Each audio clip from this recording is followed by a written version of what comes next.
Hola, ¿qué tal? Esto es lo que escribí esta semana para el comentario del día. Esta es la coyuntura económica y algo más. Decía el gran McGrath, primero es lo urgente y luego lo importante, pero cada quien es el que decide cómo clasificar las cosas.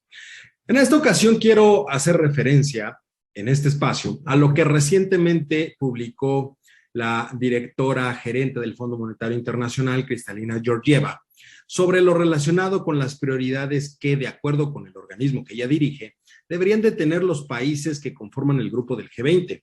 Todo esto enfocado al panorama económico para los siguientes años. Sobre todo, si consideramos y tenemos presente que para la segunda mitad de este 2022, las proyecciones de crecimiento internacionales se verán modificadas a la baja, lo que implica que en los siguientes meses y años se generará un aumento importante en los niveles de desigualdad social y económica en todo el mundo. Son tres las prioridades que plantea como destacadas. La primera, el combate a los altos niveles de inflación. La segunda, relacionada con una política fiscal enfocada a apoyar las decisiones de política monetaria para combatir la inflación. Y en tercer lugar, un nuevo impulso, mejor dicho, generar un nuevo impulso en la cooperación mundial que esté liderado por los países que conforman el G20. A ver, en el caso del combate a la inflación, que es uno de los puntos en los cuales hemos platicado en este espacio y a los cuales se ha centrado la mayor cantidad, si no es que la totalidad de países a nivel internacional, es importante tener presente que toda acción que se implemente debe buscar no perjudicar los niveles de vida de aquellos grupos que sean vulnerables, dado que si lo vemos en ese contexto, la inflación es un fenómeno económico cuyo impacto directo lo reciben, lo viven día a día aquellas personas que tienen un nivel de ingreso bajo. Se deben de cuidar entonces las decisiones que se tomen asegurando que no impacten de forma negativa justamente a esos sectores.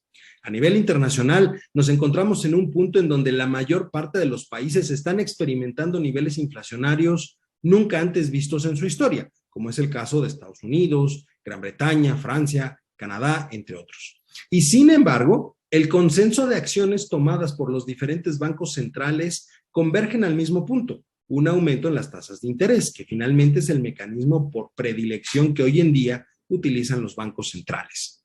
Esta decisión de aumentar la tasa de referencia también la ha tomado ya, por supuesto, el Banco Central Mexicano. No es la excepción en la regla que se ha seguido a lo largo y ancho del planeta.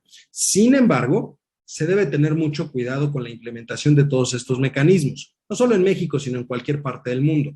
Todo esto precisamente porque podría generar altos niveles de volatilidad en los mercados que terminen por provocar una salida de capitales de las diferentes economías. Y es por ese motivo justamente que los bancos centrales deben de poseer formas sólidas de comunicación hacia el mercado, cuya única finalidad debe de ser evitar la incertidumbre y la especulación dentro del mercado.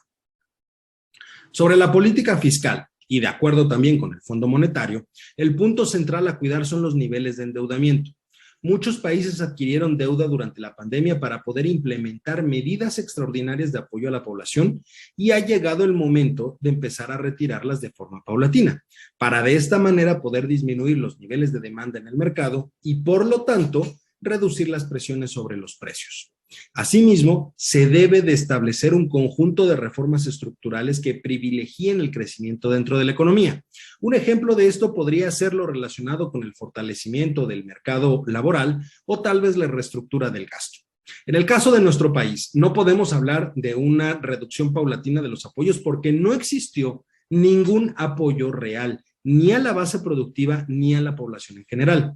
Lo que creo que generó una contracción en el mercado que ha llevado justamente a los consumidores a tener expectativas de incertidumbre para los siguientes meses y cuyo resultado no es otra cosa más que la modificación de los hábitos de consumo. Las personas prefieren el consumo hoy sobre el de mañana y eso está creando presiones sobre los precios. Para muestra, basta analizar el incremento de la cantidad de dinero que se encuentra en circulación y que ha neutralizado tanto el impacto que debería de tener la política monetaria del Banjico como la decisión de controlar el precio de los combustibles y de ciertos alimentos. Finalmente, en lo relacionado con la cooperación internacional, mucho me temo que no es algo fácil de poner sobre la mesa. Nos encontramos en un momento en el que la situación es complicada. Los gobiernos prefieren priorizar los apoyos internos que asumir posibles costos sociales. Y esto no es exclusivo de nuestro país, sino es a nivel internacional.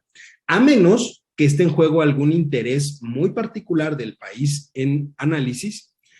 De lo contrario, no va a haber una gran cantidad de respuesta. Van a tener que ser justamente esos organismos internacionales, los grandes organismos internacionales como la ONU, el Banco Mundial o el propio Fondo Monetario, los que deberán de tratar de poner una agenda de trabajo para los siguientes años. Aunque, repito, dada la situación económica internacional, es poco probable que tengan un eco importante.